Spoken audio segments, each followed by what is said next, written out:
Hello dear students, निहार शांति पाठशाला फनवाला के English literacy programme के सेशन नंबर 26 में आप सबका बहुत बहुत स्वागत।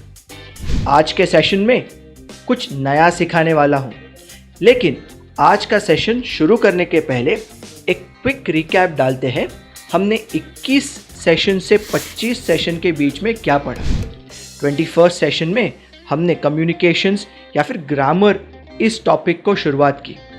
21वें सेशन में हमने सबसे पहले प्रोनाउंस देखे 7 तरह के, I, you, we, they, he, she, it. उसके बाद सेशन नंबर 22 में मैंने आपको कुछ एक्शन वर्ड्स दिखाए, क्रिया दर्शाने वाले शब्द, कुछ नहीं लगभग 100 के करीब एक्शन वर्ड्स मैंने आपको दिखाए। और हमने उन क्रिया दर्शाने वाले शब्दों का पास्ट यानी कि भूतकाल, प्रेजेंट यानी कि वर्तमान काल और फ्यूचर यानी भविष्य काल में क्या रूप होता है वो देखा। सेशन नंबर 23 एक इम्पॉर्टेंट सेशन था जिसमें हमने प्रोनाउन को एक्शन वर्ड जोड़े और देखा कौन से प्रोनाउन के साथ कब एस वाला एक्शन वर्ड जाता है और एस वाला नहीं जाता है। ही, शी, इट के साथ एस वाला एक्शन वर्ड हमेशा ही, शी, इट के साथ ही जाता है। उसके बाद हम मुड़े प्रोनाउंस टू की ओर। 7 टाइप के प्रोनाउंस टू, जैसे कि my, your, our, their, his, her, its. इस प्रोनाउन की सहायता से हमने कुछ बड़े बड़े शब्द देखे। इन प्रोनाउंस की सहायता से हमने छोटे छोटे वाक्य बनाए, जैसे my bag, your cat, their school. इस प्रकार के हमने वाक्य बनाए। और 25वें सेशन में मात्र हमने जितना सीखा था उसकी बदौलत छोटे छोटे इंग्लिश वाक्यों का हिंदी में क्या अर्थ होता है देखा, और 2 ऐसे उदाहरण भी लिए जहां हमने हिंदी वाक्यों का इंग्लिश वाक्य बनाया। तो 21 से 25 सेशन में आप लोगों ने बहुत कुछ सीख लिया। मैं उम्मीद करता हूं कि आपने प्रैक्टिस करने की भी कोशिश की होगी। आज सेशन नंबर 26 में मैं एक इम्पॉर्टेंट कॉन्सेप्ट इंट्रोड्यूस करने वाला हूँ, लेकिन उससे भी महत्वपूर्ण 26 से 29 इन सेशंस में मैं जो आपको पढ़ाने वाला हूँ उसकी मदद से 30th यानी 30वें सेशन में हम बड़े बड़े अंग्रेजी वाक्यों का हिंदी अर्थ समझेंगे और कुछ बड़े बड़े हिंदी वाक्यों को अंग्रेजी में भी बनाएंगे। तो मेरी आप सबसे इतनी रिक्वेस्ट है, 26 से 29 वाले सेशन में मुझे आपका फुल अटेंशन चाहिए, पूरा ध्यान। और सेशन ख़त्म होने के बाद आपको जितना याद है उसकी मदद से प्रैक्टिस भी करनी होगी। तो बच्चों, शुरू करते हैं आज के नए सेशन से, सेशन नंबर 26, जिसके कॉन्सेप्ट का नाम है मॉडल्स। मॉडल्स नामक आज के कॉन्सेप्ट में मैं इंग्लिश वाक्यों में उपयोग होने वाले कुछ महत्वपूर्ण शब्दों के बारे में आपको जानकारी देने वाला हूँ। आज हम कौन से मॉडल्स के बारे में पढ़ने वाले हैं वो आपको स्क्रीन पर दिख रहे हैं। Can, could, must, should, may, might और यूज्ड टू। ये सारे मॉडल्स नहीं हैं, बट हमारे प्रोग्राम के लिए हम इन मॉडल्स को पढ़ने वाले हैं। इनके बारे में शुरू करने के पहले एक कॉमन चीज यह है कि ये सारे शब्द विल के परिवार में से है। मतलब क्या? इंग्लिश वाक्य में जो नियम हम विल को उपयोग करने के समय लगाते हैं वो सारे नियम इन शब्दों के लिए भी लागू होते हैं। इन शब्दों के तुरंत बाद आने वाला एक्शन वर्ड कभी भी एस से समाप्त नहीं होगा, ना ही तुरंत आने वाला एक्शन वर्ड कभी भी भूतकाल में होगा। इन शब्दों के तुरंत बाद आने वाला एक्शन वर्ड केवल और केवल प्रेजेंट टेंस यानी वर्तमान काल में होगा, लेकिन बिना एस लगाए। इस एक महत्वपूर्ण नियम को अगर आप ध्यान में रखते हो तो जब आप इन शब्दों का उपयोग अंग्रेजी वाक्यों में करोगे तो आपका व्याकरण गलत नहीं होगा। तो शुरू करते हैं हर एक शब्द की जानकारी। जब कभी हमें हमारे वाक्य में, अंग्रेजी वाक्य में क्षमता का दर्शन कराना होगा, यानी अगर आपको वाक्य के द्वारा ये कहना है कि जिसके बारे में हम बोल रहे हैं वो क्या कर सकता है या फिर क्या कर सकता था, हम वाक्य द्वारा किसी की क्षमता के बारे में अगर बात कर रहे हो तो जिन शब्दों का उपयोग किया जाता है क्षमता दर्शाने के लिए वो है कैन और कुड। वर्तमान काल की क्षमता दर्शाने के लिए कैन इस मॉडल का उपयोग होता है तथा भूतकाल की क्षमता के बारे में बात करने समय हम कुड इस मॉडल का उपयोग करते हैं। वर्तमान में जो क्षमता है उसके बारे में बोलने के लिए कैन और भूतकाल में जो क्षमता थी उसके बारे में बोलने के लिए कुड। उदाहरण, ऐसा सोचो, मैं एक 25 साल का जवान हट्टा कट्टा व्यक्ति हूँ। मैं कहता हूँ मैं एक समय एक साथ 14 समोसे खा सकता हूँ। मैं क्या कर सकता हूँ, मेरी क्षमता का दर्शन इस वाक्य में किया जा रहा है और ये मेरी आज की क्षमता के बारे में बोल रहा है। अभी ऐसे सोचो कि मैं वही 25 साल का हट्टा कट्टा नौजवान अब बूढ़ा हो गया हूँ, 30 साल हो गए और मैं मेरे पोते को बोल रहा हूँ जब मैं 25 साल का था तब मैं एक समय एक साथ 15 समोसे खा सकता था। मैं मेरी भूतकाल की क्षमता के बारे में बोल रहा हूँ। ऐसे वाक्यों में जिस मॉडल का उपयोग किया जाएगा वो होगा कुड। तो कैन वर्तमान काल की क्षमता और कुड भूतकाल की क्षमता दर्शाने के लिए उपयोग में लाए गए हुए मॉडल्स हैं। अगर आप अपने अंग्रेजी वाक्य द्वारा जिस किसी से बात कर रहे हो उस पर बल का उपयोग करना चाहते हो या उसे कोई चीज़ करने में विवश करना चाहते हो या ज़बरदस्ती करना चाहते हो तो अंग्रेजी में जिस शब्द का आप उपयोग करोगे उस शब्द को कहते हैं मस्ट। तो किसी को विवश करना होगा या किसी पर बल का उपयोग करना होगा तो जिस मॉडल का हम उपयोग करेंगे वो है मस्ट। अगर मैंने कहा तुम्हें रोज सुबह 6 बजे उठकर दौड़ने जाना ही होगा, शायद मैं अपने बेटे से बात कर रहा हूँ, मैं चाहता हूँ कि वो तंदुरुस्त रहे, रोज सुबह उठकर भागने जाए, तो मैं उस पर बल का प्रयोग कर रहा हूँ, उसे बोल रहा हूँ कि तुझे ये करना ही होगा। मैं पिता का हक अदा कर रहा हूँ, उसको विवश कर रहा हूँ, उसको फोर्स कर रहा हूँ। ऐसे वाक्य में मैं जिस मॉडल का उपयोग करूँगा वो होगा मस्ट। तो कैन और कुड क्षमता के लिए और मस्ट बल विवश करने के लिए या फिर ज़बरदस्ती दर्शाने के लिए। अगर आपको अपने अंग्रेजी वाक्य द्वारा किसी को कुछ सुझाना है, आप जोर ज़बरदस्ती नहीं कर सकते क्योंकि आपका ज़बरदस्ती करने वाला अधिकार नहीं है, लेकिन आप कुछ सुझाना चाहते हो, सुझाव देना चाहते हो, तो जिस मॉडल का हम उपयोग करेंगे वो मॉडल है शुड। मस्ट वाले वाक्य में मैं पिता के नाते मेरे बेटे को ज़बरदस्ती कर सकता था कि भाई तुझे सुबह उठ के दौड़ने जाना ही होगा। लेकिन सोचो, मैं पिता के रूप में बात नहीं कर रहा हूँ, एक पड़ोसी के रूप में बात कर रहा हूँ। अगर मेरा पड़ोसी व्यक्ति थोड़ा कमज़ोर हो गया है, बीमारी से उठा है और मुझे उसे कुछ सलाह देनी है, तो मैं उस पर बल नहीं जमा सकता, मैं उसे विवश नहीं कर सकता, मेरा अधिकार नहीं है। उस नाते में, एक पड़ोसी के नाते में मैं उसे सुझाव दे सकता हूँ, मैं उसे कह सकता हूँ हे पड़ोसी, तुझे सुबह उठकर रोज थोड़े समय के लिए दौड़ने जाना चाहिए। पहले वाक्य में भी मैं किसी को दौड़ने भेज रहा था, दूसरे वाक्य में भी मैं किसी को दौड़ने भेज रहा हूँ, लेकिन पहले वाक्य में मैं बल का उपयोग कर रहा था, इसलिए मैं मस्ट इस शब्द का उपयोग करूँगा।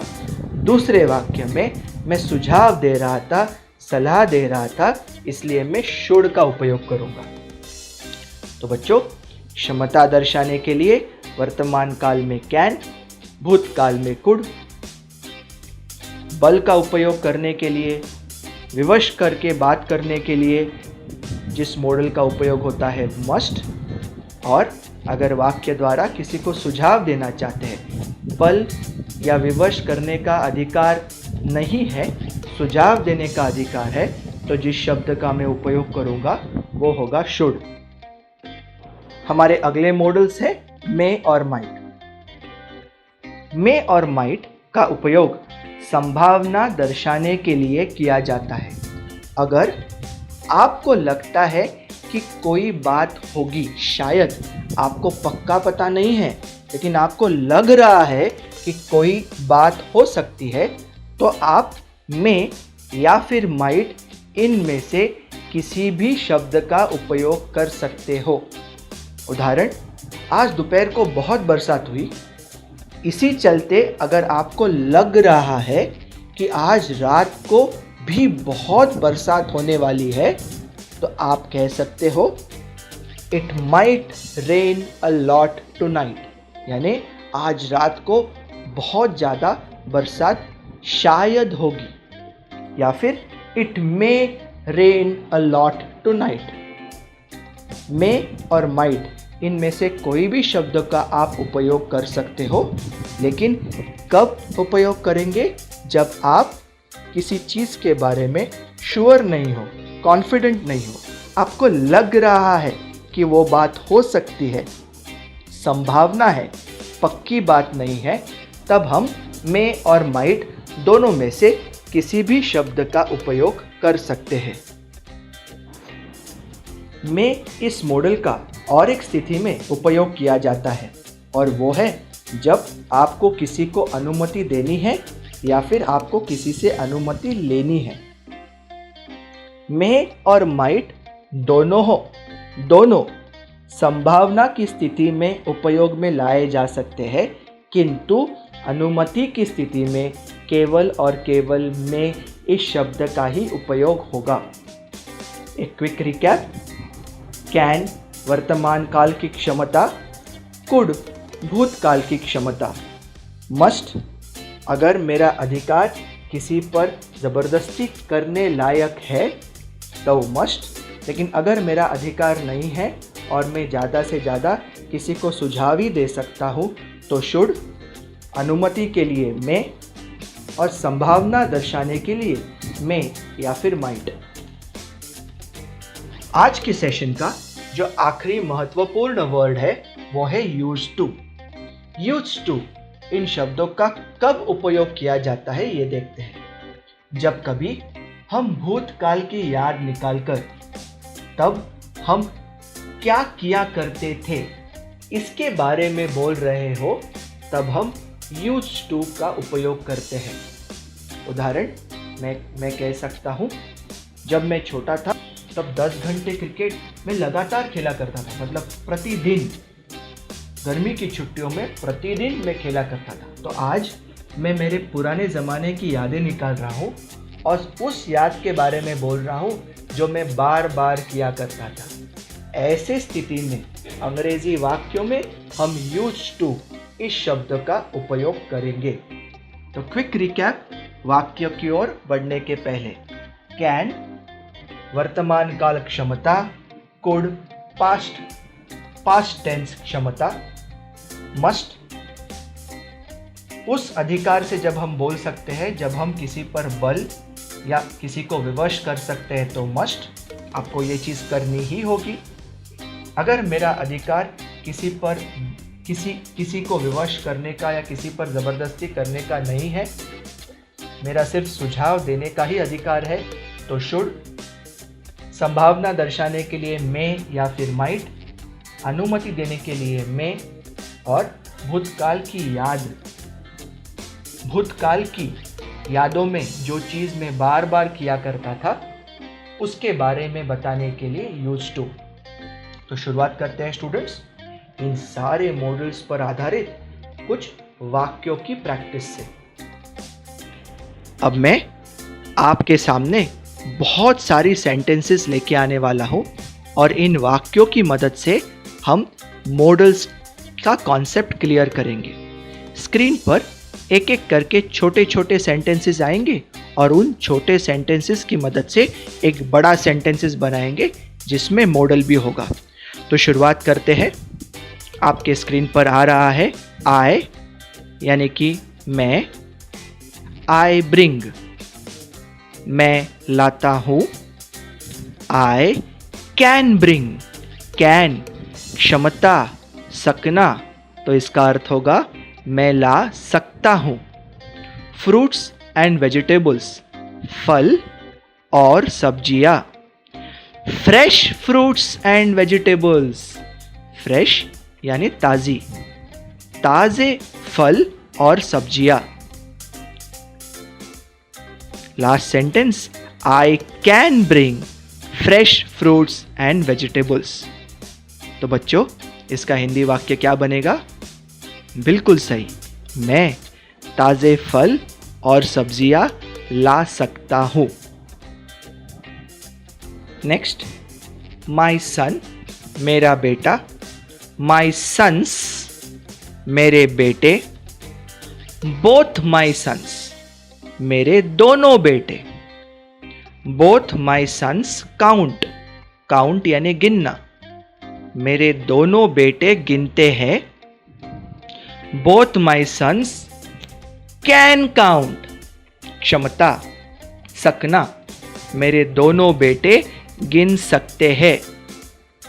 दीज कॉइन्स, कॉइन यानी सिक्का, कॉइन्स यानी सिक्के, दीज कॉइन्स यानी ये सिक्के, ऑल दीज कॉइन्स ये सारे सिक्के, both my sons can count all this coins मेरे दोनों बेटे ये सारे सिक्के गिन सकते हैं। और अगला वाक्य है both my sons could count all this coins, भूतकाल की क्षमता, मेरे दोनों बेटे ये सारे सिक्के गिन सकते थे। नेक्स्ट, विलेजर्स, गांव यानी विलेज, गांव में रहने वाले को हम कहते हैं विलेजर, विलेजर्स यानी गांव वाले। ऑल द विलेजर्स सारे गांव वाले, all the villagers go home सारे गांव वाले घर जाते हैं। All the villagers go home every year सारे गांव वाले हर साल घर जाते हैं।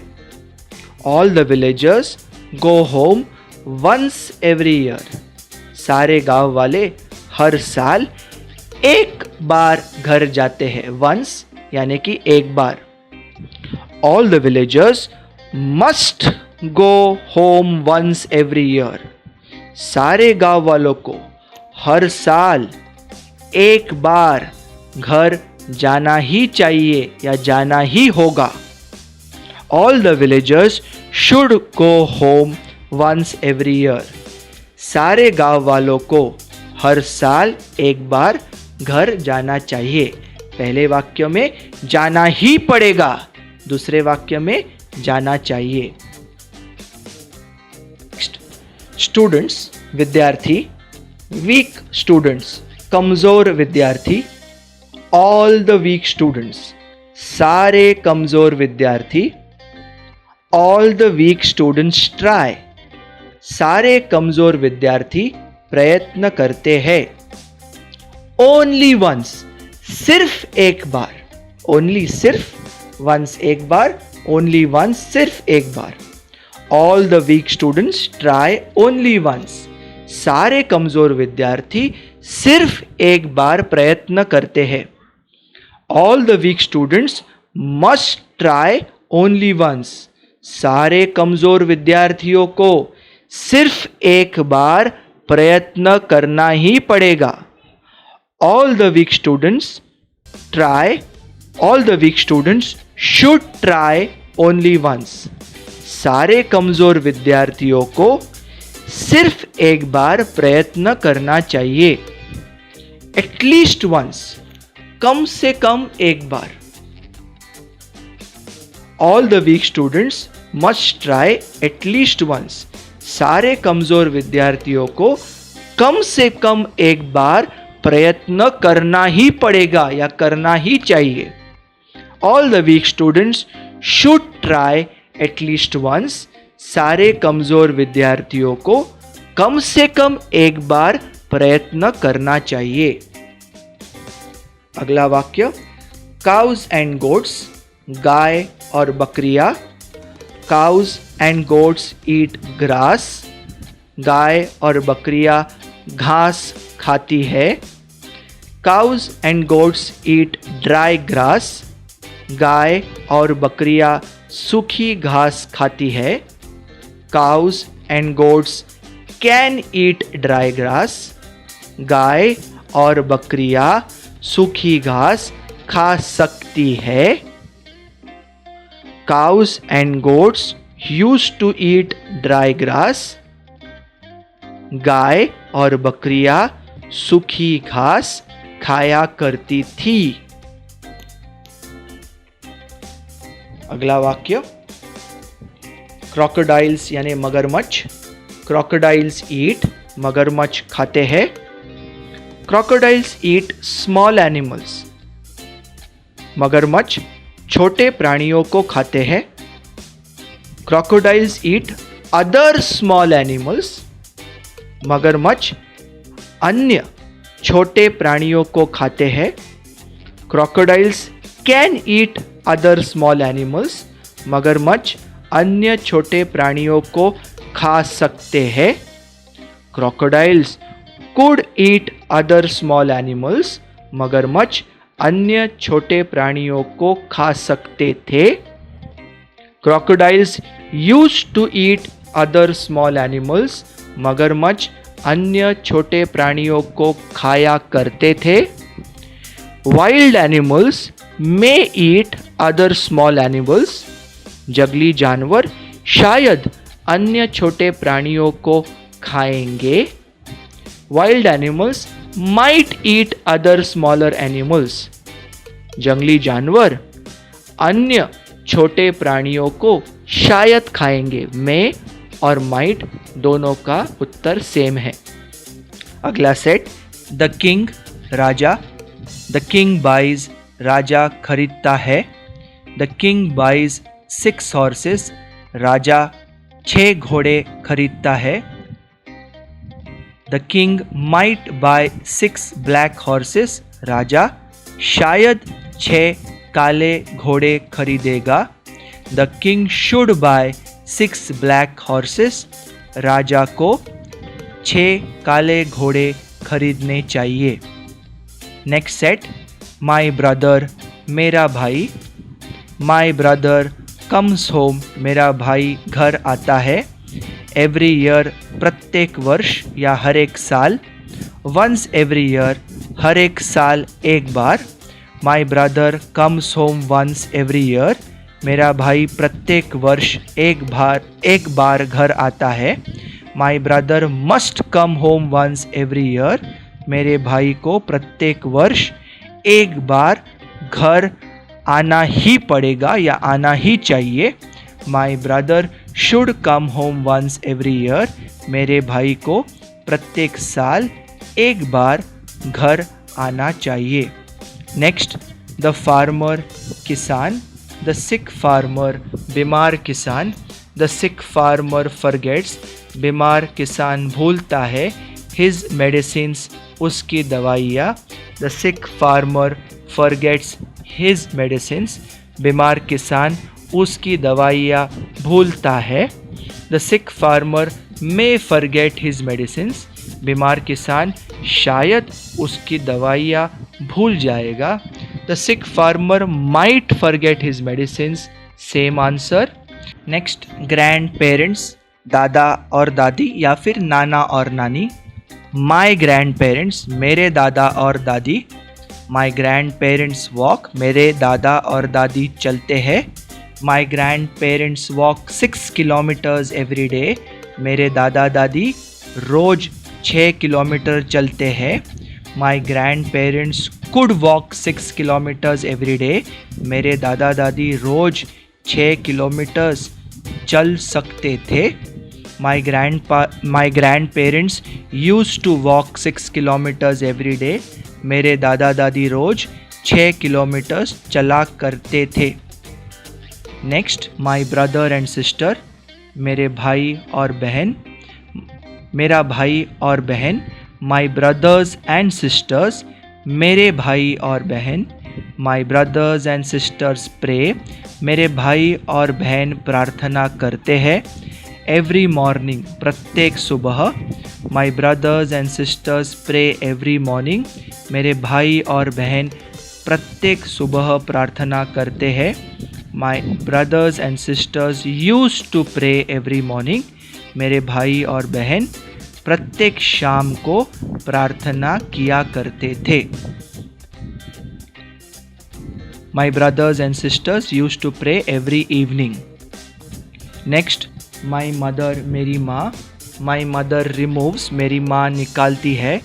चिलीज़ यानी मिर्चियाँ। ऑल द चिलीज़, सारी मिर्चियाँ। My mother removes all the chillies, मेरी माँ सारी मिर्चियाँ निकालती है। My mother must remove all the chillies, मेरी माँ को सारी मिर्चियाँ निकालनी ही होगी। नेक्स्ट, माई फादर, मेरे पिताजी। माई फादर रिमूव्स, मेरे पिताजी निकालते हैं। एक्स्ट्रा चेयर्स, अतिरिक्त कुर्सियाँ। ऑल द एक्स्ट्रा चेयर्स, सारी अतिरिक्त कुर्सियाँ। My father removes all the extra chairs, मेरे पिताजी सारी अतिरिक्त कुर्सियाँ निकालते हैं। My father should remove all the extra chairs, मेरे पिताजी को सारी अतिरिक्त कुर्सियाँ निकालनी चाहिए। नेक्स्ट, गोट्स, बकरियाँ। गोट्स ईट, बकरियाँ खाती है। गोट्स ईट ग्रास, बकरियाँ घास खाती है। गोट्स ऑल्सो ईट ग्रास, बकरियाँ घास भी खाती है। Goats can also eat grass, बकरियाँ घास भी खा सकती है। Goats could also eat grass, बकरियाँ घास भी खा सकती थी। Goats must also eat grass, बकरियों को घास भी खाना होगा या खाना पड़ेगा। नेक्स्ट, आई बाय। आई मैं, आई बाय मैं खरीदता हूँ। आई कैन बाय मैं खरीद सकता हूँ। मिल्क एंड शुगर, दूध और शक्कर। सम मिल्क एंड शुगर, थोड़ा दूध और शक्कर। I can buy some milk and sugar, मैं थोड़ा दूध और शक्कर खरीद सकता हूँ। I might buy some milk and sugar, मैं थोड़ा दूध और शक्कर शायद खरीदूंगा। नेक्स्ट, क्रो, कौवा। द थर्स्टी क्रो, प्यासा कौवा। द थर्स्टी क्रो पुट, प्यासे कौवे ने डाला। सम स्टोन्स, कुछ पत्थर। The thirsty crow put some stones, प्यासे कौवे ने कुछ पत्थर डाले। The thirsty crow may put some stones, प्यासा कौवा शायद कुछ पत्थर डालेगा। नेक्स्ट, आई विल राइट, मैं लिखूंगा। दैट लेटर, वो पत्र। I will write that letter, मैं वो पत्र लिखूंगा। I will write that letter tomorrow, मैं कल वो पत्र लिखूंगा। I may write that letter tomorrow, मैं कल वो पत्र शायद लिखूंगा। तो स्टूडेंट्स, उम्मीद करता हूँ आज का कॉन्सेप्ट, जो कि एक बहुत ही महत्वपूर्ण कॉन्सेप्ट था, आपको समझ में आया होगा। जितना याद है उसके आधार पर प्रैक्टिस करने की कोशिश कीजिए। अगले सेशन में मैं मॉडल्स की एक हल्की सी रिवीजन करूंगा और उसके साथ एक नए कॉन्सेप्ट की शुरुआत भी करूंगा। तो स्टूडेंट्स, अगले बार मिलने तक आप सब लोग अपना ख्याल रखिए, खुश रहिए। Take care and have fun.